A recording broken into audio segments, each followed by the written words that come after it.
show before?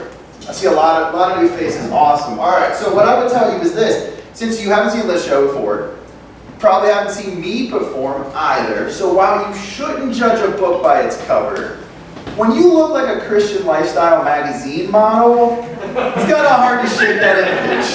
So I get it. Go ahead, judge. Actually, a lot of people think that I'm in the military. And this is how the conversation usually goes. They'll come up to me, we'll introduce ourselves, and then they'll ask me, are you in the military? And I'll say, no, I'm not in the military, I'm in the military. And then they'll say, were you in the military? No, I would have just said that. And they're like, well, you look like you should be in the military. I'm like, you know what, I'll just get my hair cut somewhere else. But guys, I'm so excited to host tonight. 2019 has been a huge year for me. Like David said, my name is Doug Franken, and this year I started a movement, all by myself. The hashtag Doug Movement. Let me explain. I'm tired of how media and Hollywood portray Doug characters in all their forms of media, all right? It's always this like dumb, aloof, wet blanket character. That's not Doug. That's not Doug. The best example of this that I give everybody is this. There's this Bud Light commercial where an escaped prisoner comes back to jail. But this time he's carrying cases of Bud Light. There's this lonely guy in the corner of the cell who asks the prisoner who comes back, why did you come back? The lonely guy over in the corner is met with this chorus of yells from the other prisoners. Shut up, Doug! Yeah, shut up, Doug, you brought Bud Light. All I'm saying is, why can't Doug be bringing Bud Light? That's all I'm asking. So that's why I started the movement. The first thing I did was I changed the way my name is spelled. D-U-G. That's it. That's it. We're going to keep it simple, easier for people to maybe understand me. Actually, guys, I don't understand. A lot of people, when I say my name, they do not understand what I'm saying. Last week, I ordered takeout pizza from Papa John's. I remember having to repeat my name several times on the phone to this guy. I get to Papa John's, and that same guy says there's no pizza here for Doug. So I'm like, all right, fine. Like, who do you have pizzas here for? He walks over to the stack of pizzas. He's like, we got pizzas here for Eddie and Diane and Melanie and Dog.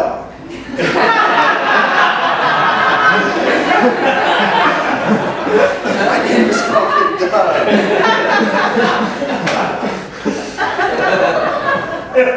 But my ex-girlfriend, she loved Doug's. Again, my name is Doug Franken. Her boyfriend right before me, the guy she dated right before me, his name was Doug Franklin. She could have been calling me by her ex's name the entire time. And when I found this out, I was curious, what does this guy look like? I'm just really curious, so I went on Facebook, I looked him up. Guy looked just like me, right? Got athletic build, Mitt Romney-like haircut. And it got really weird, because at the beginning of the relationship, I would post pictures on Facebook of me and my girlfriend. Facebook would suggest tagging him in my photos. Come on, Facebook, she has moved on. But I get it, right? Because from her perspective, you break up with someone, you start listening to Adele, and you're like, I'm gonna find someone like you. She did. Same name, same everything. I don't think that I was her parents' favorite Doug, though. Because in their phone, I was listed as new Doug. And he was listed as good Doug. So we broke up, so it's all good. Do we have any Catholics here tonight? I know. All right, so I am Catholic. I have been Catholic ever since I was a little kid, and I still am, primarily due to guilt and fear. The best way I can explain this to you is this. You know that feeling you get when you disappoint your parents? That's how it feels to be Catholic every single day. And so that's why we go to Mass every single week, because we feel like if we don't go to Mass, something bad is going to happen to us, okay? So for example, one week I did not go to Mass, and that same week, my milk spoiled. Coincidence? Probably not. Think about this. Jesus turned water into wine. He can turn milk into cheese. And for those of you who don't live in DC, there's a 5-cent charge per plastic bag at the grocery store or wherever you need plastic bags. So recently I was at the grocery store in the self-checkout line, and I said to myself, I can totally get away with not paying for these plastic bags. And then that Catholic guilt set in. So I ended up paying for 3, and I only need 1. But I would consider myself more of a Catholic light, though. I don't do all of the rituals. So for Lent, if you're familiar with Lent, it's a season during the year, and you're supposed to give something up. It really can be anything. Anything, Facebook, chocolate, sex, whatever. Just give something up. I don't do Lent. I get to confessions to tell them I don't do Lent. Catholic compromise. I am the only one of my siblings to still go to Mass every week, and I make sure my parents know that, so I stay out of their bill. I actually have learned a lot about my faith within the last year or so, because 2 of my best friends who were married named me the godfather of their firstborn child, Annabelle. And if you don't know what a godfather is, essentially I'm responsible for growing a happy Catholic, happy being relative in the Catholic Church. But so last Christmas for Annabelle, I bought her this book called 10 Little Ladybugs. Now, my mistake was this. I didn't read the book before I bought it. And I'm on my way to her apartment to see her, to give her this book.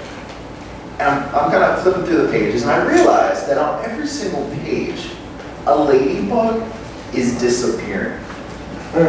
So I start freaking out. I'm like, I did not think that this book would be about 10 little ladybugs being murdered.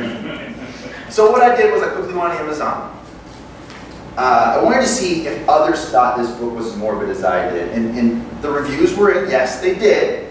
The first sentence in the description of this book read, "Your little ones will love to learn how to count with these tactile ladybugs as they disappear one by one." I was like, shit, like I don't have anything else to give her. But turns out I had nothing to worry about. Because when I showed up at her apartment, she was sitting on the couch with her dad watching O.J. Simpson Made in America. So I had nothing to worry about. He can explain what that murder concept is.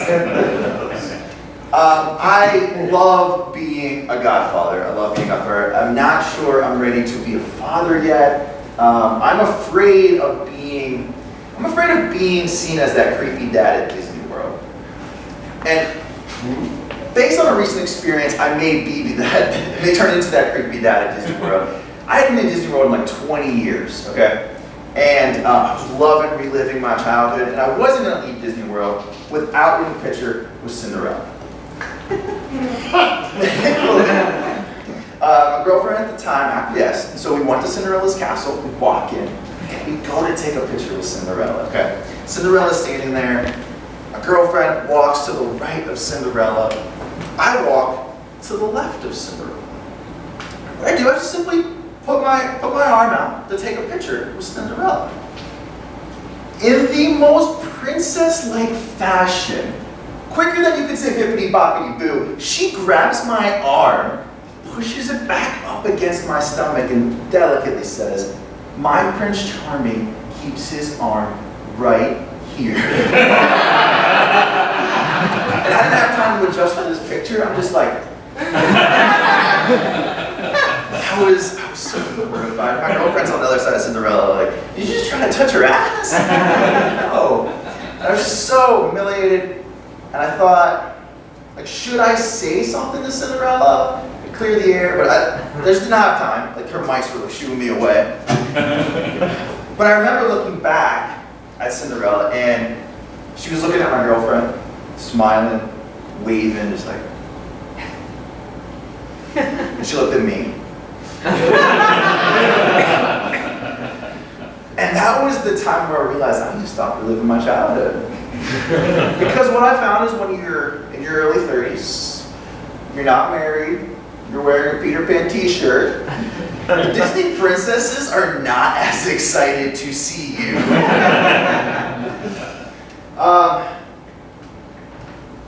So politics, guys, politics.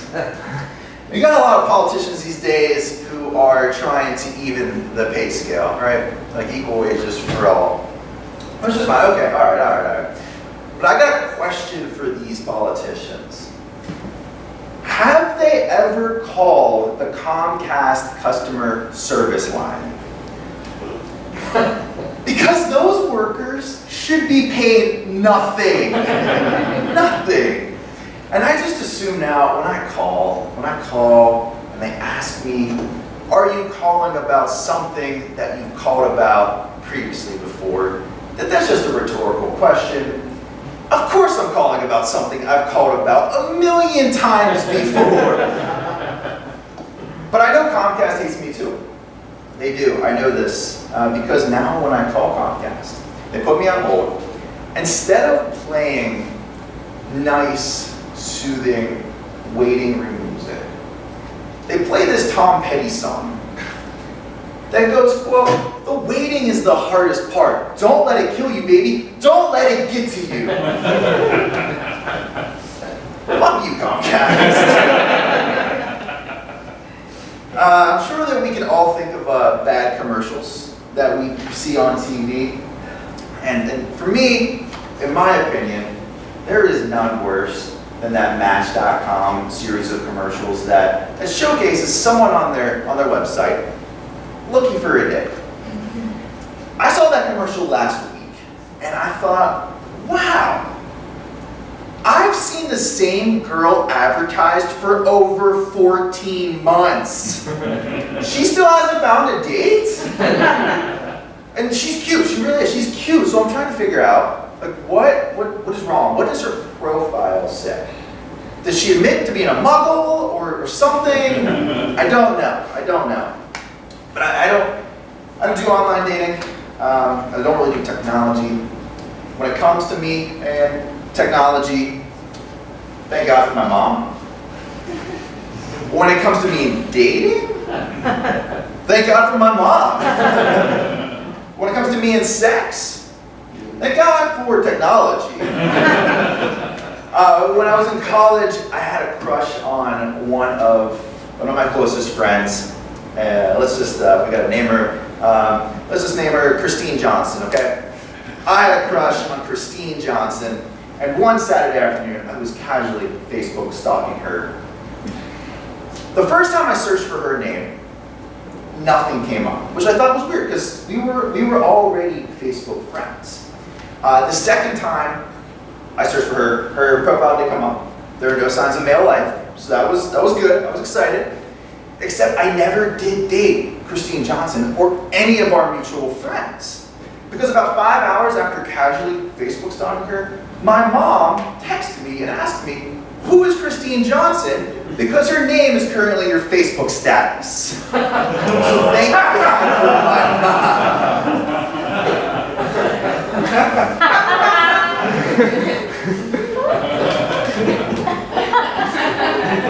So I would be like, based on that, I'd just be a terrible contestant on any dating show, any show, Bachelor, Bachelorette, whatever your favorite dating show is. Be a terrible contestant because I'm awful at picking up on potentially romantic situations. I went on a date with this girl once, and at the end of the date was going well, and at the end of the date, she said to me, Doug, I can't go home tonight. I have to stay with you. And so I responded by saying, why can't you go home? And she's like, she got really confused for a second there. And I said, and she starts looking, she's like, I think I misplaced my car keys. And so I said, well, that's not gonna get better overnight. We've gotta find those car keys. And she's like, Doug, don't worry about it. Like, we will find them in the morning. It's okay, it's okay. Meanwhile, I'm looking for these car keys. I get my roommate involved. He's looking for these car keys. And eventually, at one point, she suggested that maybe the keys were in his bedroom, which I thought was weird because they had literally just met. But I guess they didn't find the keys in there because they were in there for a really long time.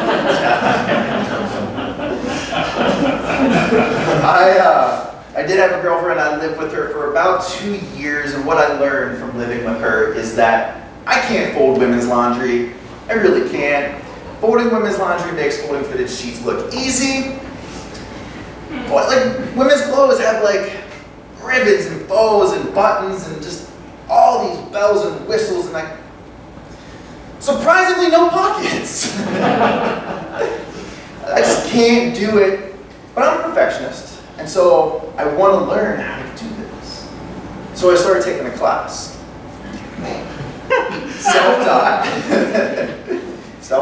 self-organized, at the local Victoria's Secrets. I try to study for about 30 minutes on the weekends, but I only usually get about 4 minutes in before security arrives. It's all good. Look, every little minute counts. Who here has seen the movie Legally Blonde? All right, awesome. All right, so like all of us, people often make wrong assumptions about me. And I was out at Reston at a bar once, and this guy tried to pick me up. And what happened was this. I got up from where I was sitting to go grab a drink at the bar. And when I got up, I locked eyes with this guy at the bar who was closing his tab. When we locked eyes, he took his pen that he was using and just threw it on the ground. He then proceeded to put his right arm, stick his leg out, in a sexy angle, I will admit it was a sexy angle, and then just slowly bend over. Like, slowly, just kept going, grabbed the pen, and then he snapped back. I got nervous. I started blushing a little bit because I don't want a confrontation at this bar. And went up to him and he casually said hello to me, like we had not just locked eyes the entire time he bent over. And what I said to him was, hey, that was one of the best executions of the bend and snap that I've seen since Reese Witherspoon in Legally Blonde. But, I'm afraid that we may be looking at different menus. You know what I mean. To my surprise, he begged to differ. So we agreed to disagree about whether I'm straight. And I am just dying to know who is right. Guys, you guys are an awesome crowd this evening.